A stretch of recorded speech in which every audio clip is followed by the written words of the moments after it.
Hello, welcome to Do It Yourself channel. Today I will show you how to turn off touch interaction sounds in Samsung Galaxy S22.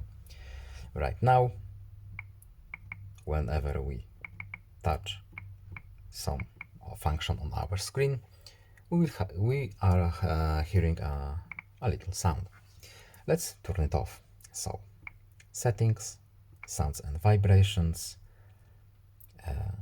system sounds, and here we have touch interactions. To turn it off, we just simply uncheck this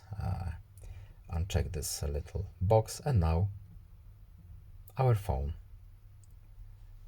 touching our screen is now silent.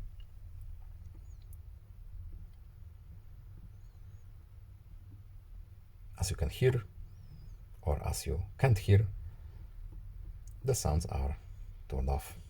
So I hope this video was helpful to you. Please leave a like and subscribe. Have a nice day and see you in the next video. Goodbye.